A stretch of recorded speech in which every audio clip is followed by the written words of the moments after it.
Bienvenidos a la Lección Divina. Hoy tomamos el capítulo 15 del libro de Job. Titulamos esta Lección Divina, Job se condena por su lenguaje. Iniciamos la Lección Divina poniéndonos en la presencia de Dios, que es el lugar de la oración, pidiendo al Espíritu Santo que sea Él el que nos ilumine para poder escuchar la palabra de Dios y ponerla en práctica. En el nombre del Padre, y del Hijo, y del Espíritu Santo. Amén. Espíritu Santo, ven a nuestra mente, a nuestro corazón, para que escuchemos las palabras que hoy quieres comunicarnos a través de este texto de Job. Concédenos docilidad a esta palabra, para que la podamos poner en práctica, y de esta manera entremos en la realización del proyecto de Dios para gloria del Padre, de la Trinidad Santa, para salvación nuestra y de nuestros hermanos. Espíritu Santo, fuente de luz, ilumínanos. En el nombre del Padre, y del Hijo, y del Espíritu Santo. Amén. Vamos ahora a hacer la lectura atenta de la palabra de Dios. En esta ocasión, y a partir de hoy, he invitado a que nos puedan ayudar a leer el texto. Ustedes escucharán una nueva voz. Es una persona que tiene una capacidad oratoria impresionante y que la lectura del texto será muchísimo mejor en la voz de Eleonora Farhat, que hoy se integra a esta labor de la Lección Divina. Escuchemos con atención. Del libro de Job, capítulo 15. Job se condena por su lenguaje. Elifaz de Temán respondió así: ¿Responde un sabio con razones vanas y llena su vientre el viento del este? ¿Argumenta sin ningún fundamento con palabras que no sirven de nada? Pero tú además suprimes la piedad, anulas la meditación ante él. Tu culpa dicta tus palabras, prefieres la lengua de la astucia, tu boca te condena, que no yo. Tus labios testifican contra ti. ¿Eres el primogénito de los hombres engendrado antes que los collados? ¿Has asistido al consejo divino y has hecho tuya la sabiduría? ¿Qué sabes tú que no sepamos? ¿Qué entiendes que no tengamos claro? Hay entre nosotros canosos y ancianos más repletos de días que tu padre. ¿Te parece poco el consuelo de él, las suaves palabras que escuchas? ¿Cómo te domina la pasión y miras con ojos desorbitados, cuando tu furor se revuelve contra él, soltando palabras por esa boca? ¿Qué es el hombre para creerse puro, para creerse inocente el nacido de mujer? Si ni siquiera confía en sus santos, ni los cielos le parecen puros. ¿Qué decir de lo asqueroso y corrompido, del hombre que se ahoga en maldad? Voy a hablarte, escúchame. Te contaré lo que he visto, lo que cuentan los sabios sin tapujos, la tradición recibida de sus padres. Solo a ellos les fue dado el país y ningún extranjero se mezcló con ellos. Todos los días del malvado discurren entre tormentas y son contados los años asignados al opresor. Escuchan sus oídos voces de terror, lo asaltan bandidos en plena prosperidad. Que no confíe en volver de las tinieblas, pues está destinado a la espada. Anda errante como alimento de los buitres, sabe que está cerca el día tenebroso. Lo espantan la angustia y la ansiedad, lo invaden como rey presto al ataque, por alzar su mano contra él y atreverse a reter a Shaddai, arremitiendo de frente contra él tras la maciza panza de su escudo, con carrillos rebosantes de grasa y sus lomos cubiertos de sebo. Acabará viviendo en ciudades en ruinas, en casas no habitadas a punto de caer. No se enriquecerá ni durará su fortuna, ni se extenderán por el país sus posesiones. no escapará a las tinieblas, la llama agostará sus renuevos, su flor será barrida por el viento. Que no confíe en su engañosa altura, pues quedará convertido en nada. Su follaje se laciará antes de sazón, sus ramas no reverdecerán, será viña que pierde sus agraces, olivo que deja caer su flor. Es estéril la ralea del impío, devora el fuego la casa del interesado. Quien concibe maldad, pare desgracia, su vientre gesta frustración.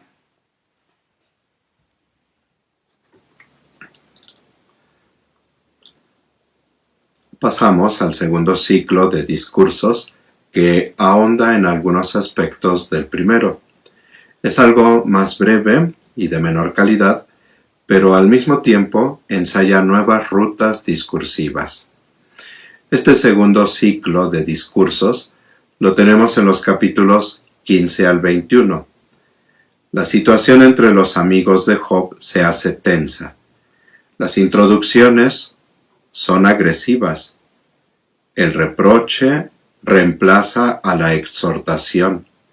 Se recurre a acusaciones directas.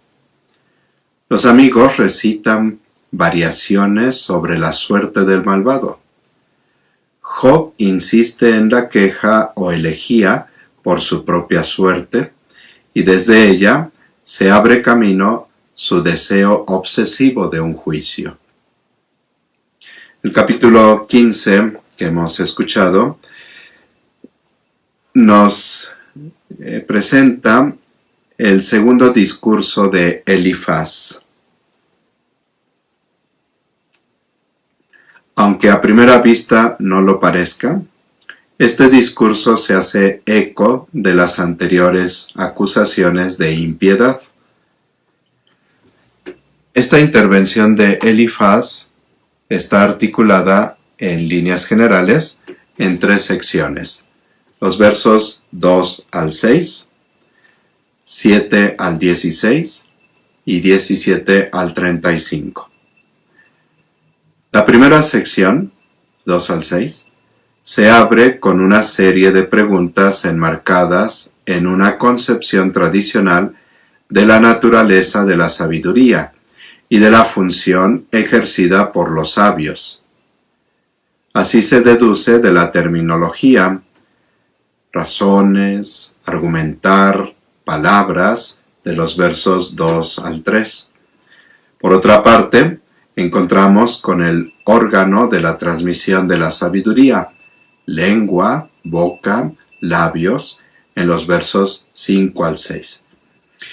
Entonces, estas 2 partes que por la terminología forman una unidad, cada una de ellas, y al centro, el versículo 4, se yergue la terrible acusación que Elifaz lanza contra Job: impiedad e irreligiosidad, dice el verso 4, pero tú, además, suprimes la piedad, anulas la meditación ante él.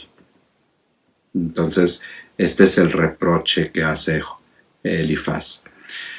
La segunda sección, que son del verso 7 al 16, se compone de 3 partes: del 7 al 10, del 11 al 13 y del 14 al 16.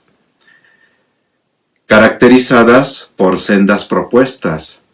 Dice 7a, eres el primogénito de los hombres. En el verso 11a tenemos la otra pregunta, ¿no?, que viene a marcar pues un nuevo propósito del tema. ¿Te parece poco el consuelo de él, las suaves palabras que escuchas? ¿Te parece poco? Y finalmente en el 14, ¿qué es el hombre? ¿Qué es el hombre para creerse puro? Entonces, con estas preguntas se marcan ciertos matices de esta segunda parte. También el contenido temático diferencia a las tres partes. La primera: eres el primogénito de los hombres, engendrado antes que los collados. ¿Has asistido al consejo divino y has hecho tuya la sabiduría? ¿Qué sabes tú que no sepamos? ¿Qué entiendes que no tengamos claro? Hay entre nosotros canosos y ancianos, más repletos de días que tu padre. Esta primera parte versa sobre el origen de la sabiduría y su transmisión. Luego la segunda parte, versos 11 al 13. ¿Te parece poco el consuelo de él, las suaves palabras que escuchas? ¿Cómo te domina la pasión y miras con ojos desorbitados? Cuando tu furor se revuelve contra él, soltando palabras por esa boca. En esta segunda parte se aborda la impía relación de Job con el Dios Él. Por último, en la tercera parte, considera la significancia e impureza congénita del ser humano. Versos 14 al 16. ¿Qué es el hombre para creerse puro? Para creerse inocente al nacido de mujer. Si ni siquiera confía en sus santos, ni los cielos le parecen puros, ¿qué decir de lo asqueroso y corrompido, del hombre que se ahoga en maldad? Entonces, esta segunda sección, pues, que nos presenta como la insistencia de Job en la incapacidad de comprender la sabiduría, la pequeñez del hombre y el pecado del hombre, su indignidad. La tercera sección que tenemos de los versos 17 al 35 de esta intervención de Elifaz, en la que, tras apelar a la tradición de los antepasados, dice 17 a 19, voy a hablarte, escúchame, te contaré lo que he visto, lo que cuentan los sabios sin tapujos, la tradición recibida de sus padres. Solo a ellos les fue dado el país y ningún extranjero se mezcló con ellos. Entonces, esta tradición de los padres, de los antepasados, es muy importante, porque en la tradición sapiencial, precisamente la experiencia meditada, una experiencia acumulada, es la que va dando sabiduría. Entonces, después de mencionar a los antepasados, insiste en la temática ya conocida del atroz destino de los malvados. Dice, todos los días del malvado discurren entre tormentos. Son contados los años asignados al opresor. Escuchan sus oídos voces de terror. Lo asaltan bandidos en plena prosperidad. Que no confíe en volver a las tinieblas, pues está destinado a la espada. Y así hasta el verso 35. Dentro de esta parte destacan imágenes bélicas, por ejemplo 24 al 29. Lo espantan la angustia y la ansiedad, lo invaden como rey preso al ataque, por alzar su mano contra él y atreverse a retar a Shaddai, arremetiendo de frente contra él tras la maciza panza de su escudo, con carrillos rebosantes de grasa y sus lomos cubiertos de sebo. Entonces, es todo un lenguaje bélico, imágenes bélicas, que utiliza en estos versículos. Luego pasa a las imágenes vegetales. Versos 30 y 33. No escapará a las tinieblas, la llama agostará sus renuevos, los renuevos de las plantas. Su flor será barrida por el viento. Que no confíe en su engañosa altura, pensemos en un árbol muy alto, pues quedará convertido en nada. Su follaje, etc. Estas imágenes, tanto bélicas como vegetales, quedan adobadas con la idea del terror y la angustia. Leo 21a. Escuchan sus oídos voces de terror. Y luego en 24a, lo espantan la angustia y la ansiedad. Y también la tradicional imagen de las tinieblas que tenemos en 22a. Que no confíe en volver de las tinieblas. Y luego en 30a también lo volvemos a tener. No escapará a las tinieblas. Entonces, este texto, esta nueva participación de Elifaz, vuelve a insistir sobre todo en el tema de la sabiduría que Job pretendía conocer, dejarse guiar por ella, pero que por lo que se manifiesta no ha comprendido la sabiduría. Y no la ha comprendido en la comprensión que Elifaz y sus otros amigos están teniendo acerca de Dios. Vamos ahora a pasar a la meditación reposada de la palabra. Volvemos a leer el texto, pero ahora preguntándonos, ¿qué te dice hoy este texto a ti? Volvemos a escuchar la lectura de la palabra de Dios.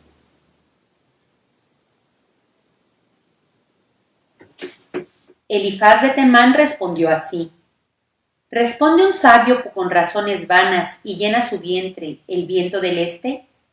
¿Argumenta sin ningún fundamento con palabras que no sirven de nada? Pero tú además suprimes la piedad, anulas la meditación ante él. Tu culpa dicta tus palabras, prefieres la lengua de la astucia, tu boca te condena, que no yo. Tus labios testifican contra ti. ¿Eres el primogénito de los hombres engendrado antes que los collados? ¿Has asistido al consejo divino y has hecho tuya la sabiduría? ¿Qué sabes tú que no sepamos? ¿Qué entiendes que no tengamos claro? Hay entre nosotros canosos y ancianos más repletos de días que tu padre. ¿Te parece poco el consuelo de él, las suaves palabras que escuchas? ¿Cómo te domina la pasión y miras con ojos desorbitados, cuando tu furor se revuelve contra él, soltando palabras por esa boca? ¿Qué es el hombre para creerse puro, para creerse inocente el nacido de mujer? Si ni siquiera confía en sus santos, ni los cielos le parecen puros. ¿Qué decir de lo asqueroso y corrompido, del hombre que se ahoga en maldad? Voy a hablarte, escúchame. Te contaré lo que he visto, lo que cuentan los sabios sin tapujos, la tradición recibida de sus padres. Solo a ellos les fue dado el país y ningún extranjero se mezcló con ellos. Todos los días del malvado discurren entre tormentas y son contados los años asignados al opresor. Escuchan sus oídos voces de terror, lo asaltan bandidos en plena prosperidad. Que no confíe en volver de las tinieblas, pues está destinado a la espada. Anda errante como alimento de los buitres, sabe que está cerca el día tenebroso. Lo espantan la angustia y la ansiedad, lo invaden como rey presto al ataque, por alzar su mano contra él y atreverse a reter a Shaddai, arremitiendo de frente contra él tras la maciza panza de su escudo. Con carrillos rebosantes de grasa, y sus lomos cubiertos de sebo. Acabará viviendo en ciudades en ruinas, en casas no habitadas a punto de caer. No se enriquecerá ni durará su fortuna, ni se extenderán por el país sus posesiones. No escapará a las tinieblas, la llama agostará sus renuevos, su flor será barrida por el viento. Que no confíe en su engañosa altura, pues quedará convertido en nada. Su follaje se laciará antes de sazón, sus ramas no reverdecerán, será viña que pierde sus agraces, olivo que deja caer su flor. Es estéril la ralea del impío, devora el fuego la casa del interesado. Quien concibe maldad, pare desgracia, su vientre gesta frustración.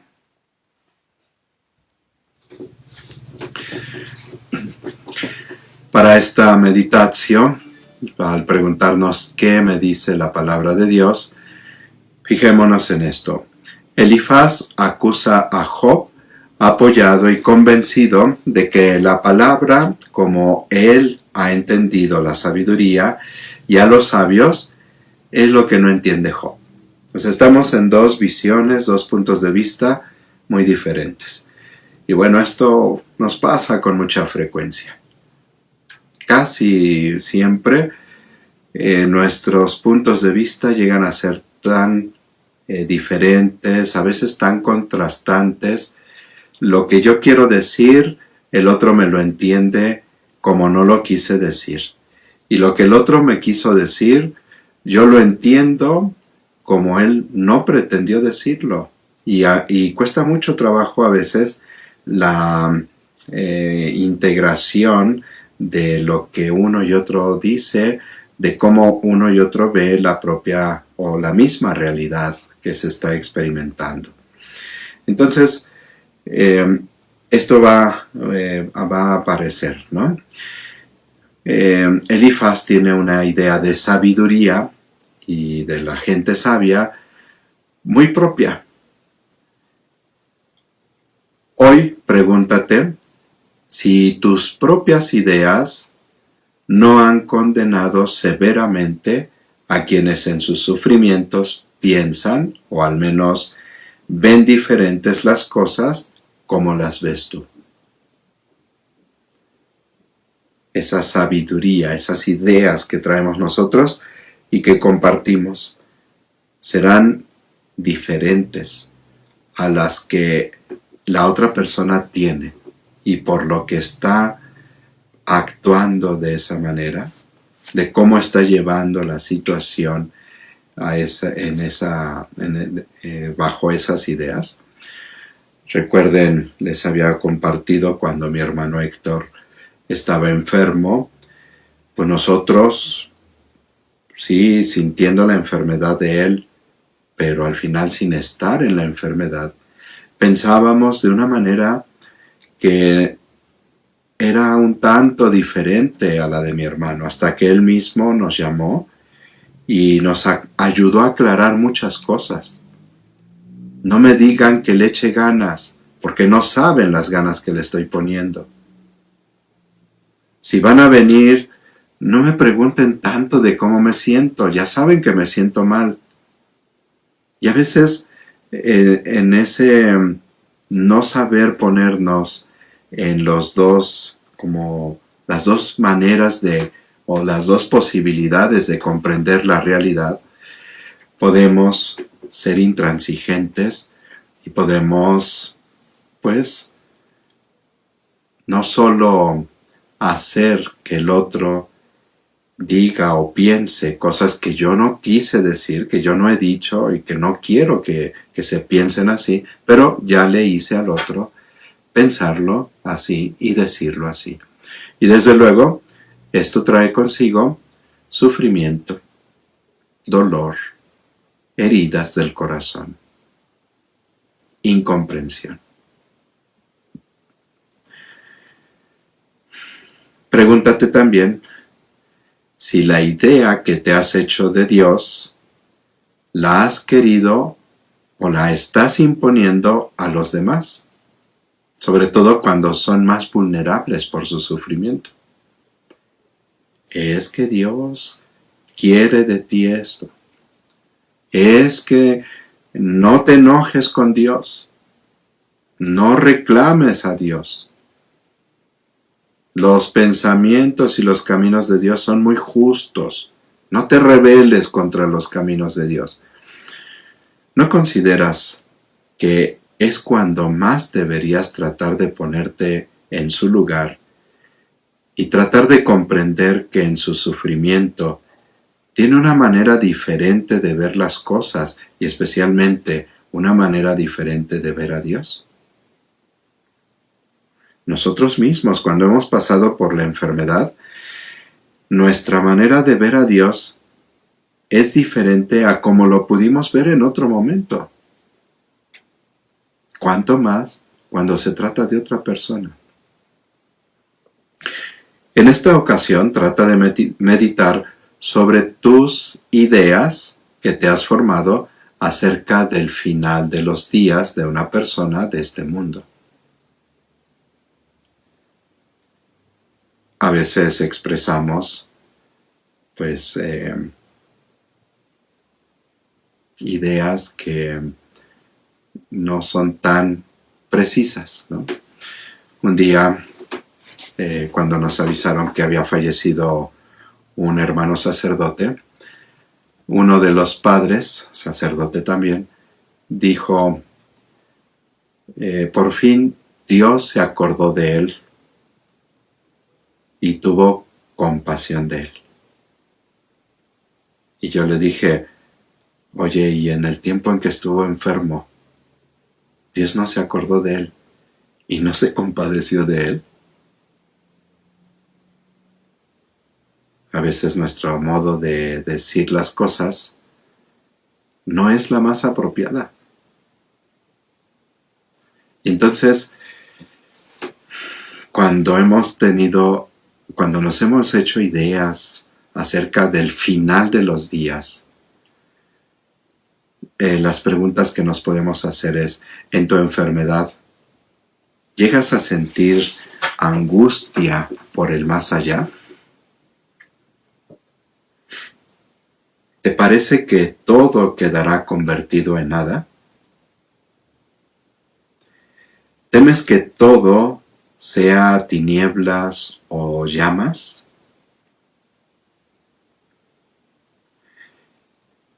Estoy pensándolo para ti.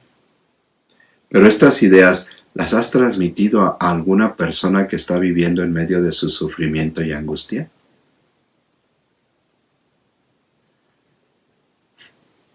¿Qué esperanza te ofrece la resurrección de Cristo?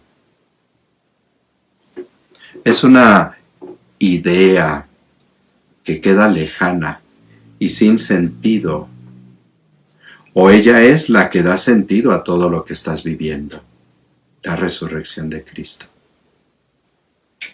Esta fe y esperanza es la que transmites a los enfermos con quienes compartes la vida.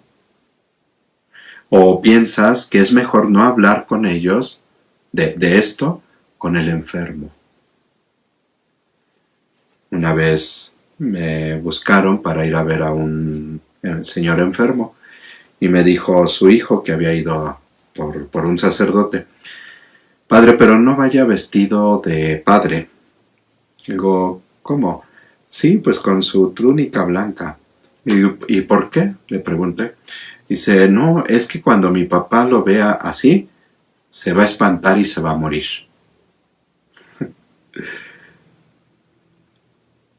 A veces no hemos querido decirle al enfermo cuál es su situación. Yo he visto en los hospitales que uno de los derechos del enfermo es que el enfermo sepa su propia situación de enfermedad. Es un derecho. Y a veces le queremos ocultar para no angustiarlo, para no ponerlo a sufrir. El enfermo no es falto de razonamiento. El enfermo se da muy bien cuenta. Y aunque está poniendo todo su empeño, pero ve con conciencia, con realismo, que a pesar de la atención médica, a pesar del tratamiento, a pesar del esfuerzo, a pesar de los cuidados que están teniendo con él, su vida se va deteriorando cada día más. Es consciente de esa realidad. Y aunque el enfermo nos dice, primero Dios, voy a salir adelante y le espero que la próxima ocasión ya me encuentres mejor, etc. Es consciente de su realidad. Y más vale pues que tomemos conciencia de nuestra realidad. Sí es doloroso el sufrimiento, la enfermedad, la muerte, pero ¿por qué no prepararnos para ello? ¿Por qué no acompañar con verdad al enfermo? Ojalá,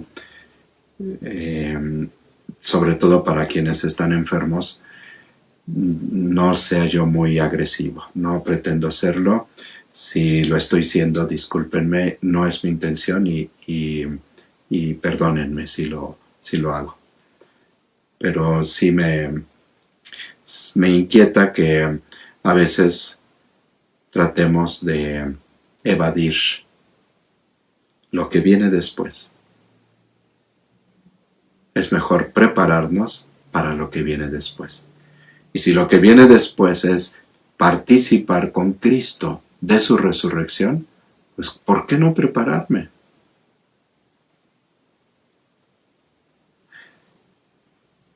Vamos a pasar a la oración.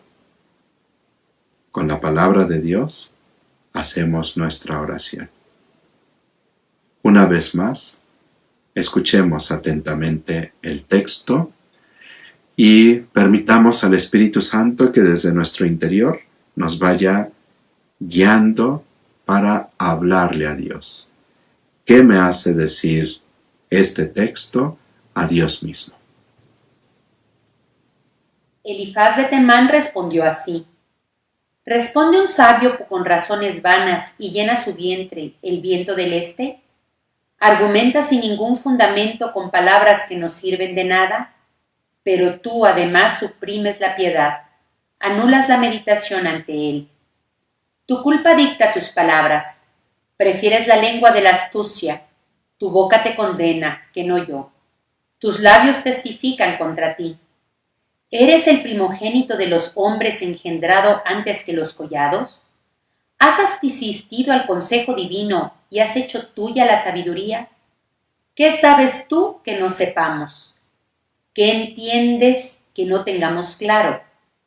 Hay entre nosotros canosos y ancianos más repletos de días que tu padre. ¿Te parece poco el consuelo de él, las suaves palabras que escuchas? ¿Cómo te domina la pasión y miras con ojos desorbitados cuando tu furor se revuelve contra él, soltando palabras por esa boca? ¿Qué es el hombre para creerse puro, para creerse inocente el nacido de mujer? Si ni siquiera confía en sus santos, ni los cielos le parecen puros. ¿Qué decir de lo asqueroso y corrompido del hombre que se ahoga en maldad? Voy a hablarte, escúchame. Te contaré lo que he visto, lo que cuentan los sabios sin tapujos, la tradición recibida de sus padres. Solo a ellos les fue dado el país y ningún extranjero se mezcló con ellos. Todos los días del malvado discurren entre tormentas y son contados los años asignados al opresor. Escuchan sus oídos voces de terror, lo asaltan bandidos en plena prosperidad. Que no confíe en volver de las tinieblas, pues está destinado a la espada. Anda errante como alimento de los buitres, sabe que está cerca el día tenebroso. Lo espantan la angustia y la ansiedad, lo invaden como rey presto al ataque. por alzar su mano contra él y atreverse a reter a Shaddai, arremitiendo de frente contra él tras la maciza panza de su escudo, con carrillos rebosantes de grasa y sus lomos cubiertos de sebo. Acabará viviendo en ciudades en ruinas, en casas no habitadas a punto de caer. No se enriquecerá ni durará su fortuna, ni se extenderán por el país sus posesiones. No escapará a las tinieblas, la llama agostará sus renuevos, su flor será barrida por el viento. Que no confíe en su engañosa altura, pues quedará convertido en nada. Su follaje se laciará antes de sazón, sus ramas no reverdecerán, será viña que pierde sus agraces, olivo que deja caer su flor. Es estéril la ralea del impío, devora el fuego la casa del interesado. Quien concibe maldad, pare desgracia, su vientre gesta frustración.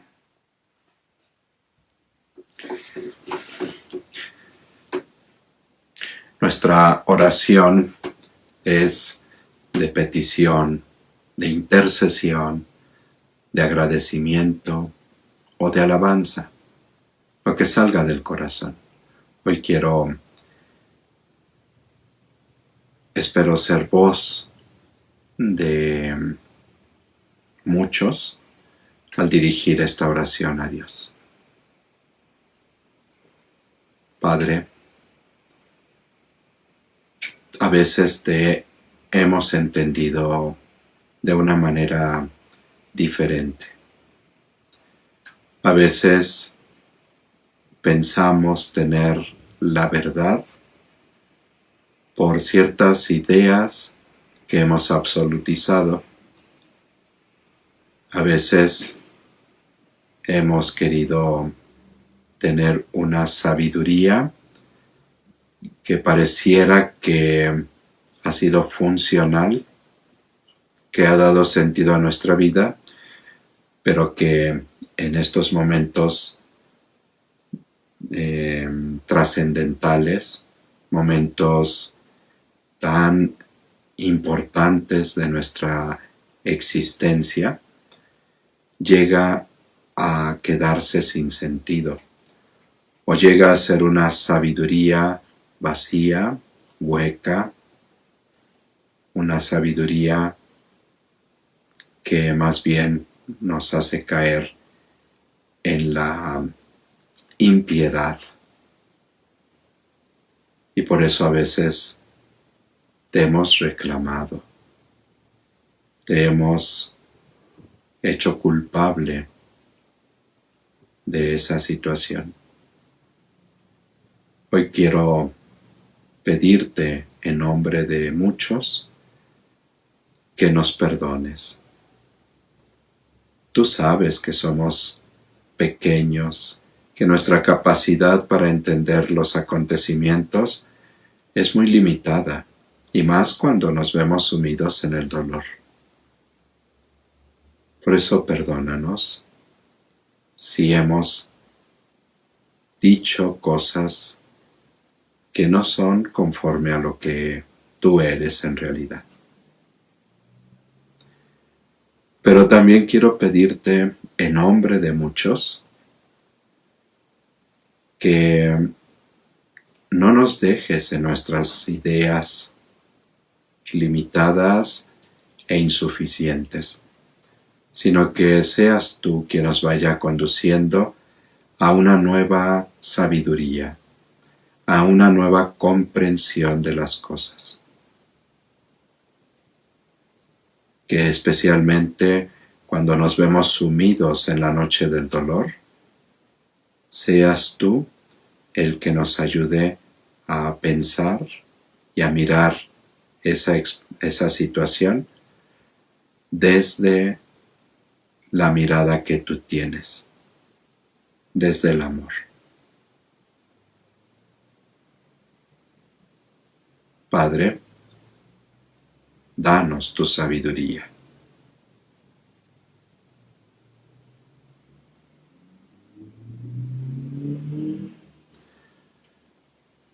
Vamos a pasar ahora a la contemplación. Nuevamente queremos, a la luz de la palabra de Dios, dejarnos mirar por Dios, cómo mira Dios nuestra realidad y qué es lo que espera de nuestra realidad. En esta contemplación nos preguntamos qué conversión de la mente, del corazón y de la vida nos pide el Señor. Y precisamente, pensando en la conversión de la mente, pues tratemos de pensar de una manera diferente frente a estos acontecimientos. Abrámonos a la manera como Dios va interpretando nuestra realidad. Recuerden la carta a los Romanos en el capítulo 8, el versículo 28 dice San Pablo: para los que aman a Dios, todo cuanto sucede es para su bien. Y también dice el apóstol Pablo: ¿quién me apartará del amor de Cristo? ¿Acaso el hambre, la aflicción, la desnudez, la espada, la muerte? En todo esto salimos vencedores por aquel que nos amó y venció sobre la muerte. Hoy necesitamos precisamente una conversión en nuestras ideas acerca de la enfermedad, de la muerte, del sufrimiento y de la presencia de Dios en medio de esos momentos que nosotros vivimos. Necesitamos también una conversión del corazón. Si nuestra manera de pensar nos ha llevado a sentir de una manera concreta, pues también es necesaria una conversión del corazón. ¿Cuántas veces, porque pienso que el otro va a actuar así y como no actuó, me siento lastimado? Pues entonces la conversión del corazón me tendrá que llevar a perdonar al otro. Porque pienso que Dios iba a actuar de esta forma y no lo hizo, pues lastima mi corazón, hiere mi corazón. Y entonces, en términos muy humanos, porque estoy herido, mi conversión del corazón me llevará a perdonarle a Dios. Perdonarle que no actuó como yo esperaba que actuara. Porque a veces traemos unos conflictos muy tremendos contra Dios por esas heridas del corazón que no hemos sanado en nuestra relación con Dios. Finalmente, la conversión de la vida que nos pide el Señor, considero que la podemos orientar en esta perspectiva de saber entrar en los acontecimientos de la vida, pero confiando de que no estamos solos, de que Dios no nos ha abandonado. No exponernos a situaciones que nos causan dolor. Cuidar en todo lo que nos corresponde para evitar esas situaciones. Pero una vez que estamos en ellas, a pesar de que lo tratamos de evitar, hagamos la experiencia o arriesguémonos a entrar en esas experiencias de dolor, pero de la mano de Dios. Y entonces el salmo tan bello que podemos recitar: el Señor es mi pastor, nada me falta. Aunque camine por valles oscuras, por cañadas oscuras, tú estás conmigo. Tu vara y tu cayado me dan seguridad. El Señor es mi pastor. Y que entonces en nuestra vida siempre sepamos que no voy caminando solo, que el pastor bueno, que da la vida por sus ovejas, y que ya la ha dado en la cruz, está conmigo. Que la conversión de la vida nos lleve precisamente a experimentar en todo momento a Dios con nosotros. Finalmente, la acción. Este último paso, que es parte de la contemplación, pero que nos ayuda a pasar del texto a la acción, que mueve la vida del creyente a convertirse en don para los demás por la caridad. Expresemos nuestro compromiso personal. Yo hoy quiero comprometerme a tratar de salir de mis ideas para compartir las ideas del otro, y sobre todo las ideas del otro con mayúscula. Estar con más apertura al modo como el otro está enfrentando su enfermedad, su sufrimiento. Abrirme a la manera como el otro con mayúscula me está queriendo conducir para que yo pueda cambiar mi forma de pensar frente a esas situaciones. Formula tú también tu propio compromiso, algo breve, algo pequeño que pueda ser accesible para que lo realicemos, ¿no? Para que lo puedas realizar. Si es por un día, pues está muy bien. Si es por alguna ocasión en particular, alguna situación en particular, está muy bien. Lo importante es que la palabra de Dios de veras nos vaya transformando en la vida cotidiana. Pues concluimos esta lección divina agradeciendo a Dios, nuestro Padre, que nos ha dado la luz del Espíritu Santo para poder comprender su palabra y tratar de llevarla a la práctica. En el nombre del Padre, y del Hijo, y del Espíritu Santo. Amén. Gracias, Padre bueno, porque nos has dado una vez más la luz de tu Espíritu Santo, que nos ha conducido en esta lectura orante de la palabra. Ayúdanos con tu gracia para que la conversión a la que nos llamas en este día la podamos realizar como parte de nuestro compromiso bautismal de ir transformando nuestra vida según tu propio proyecto y que nos conduce, sabemos, hacia la salvación. Gracias, Padre bueno, porque tú estás conmigo, con nosotros, en el camino de la vida. Bendito y alabado seas por siempre, Padre bueno, por los siglos de los siglos. Amén. En el nombre del Padre, y del Hijo, y del Espíritu Santo. Amén. Nos vemos en la próxima lección divina.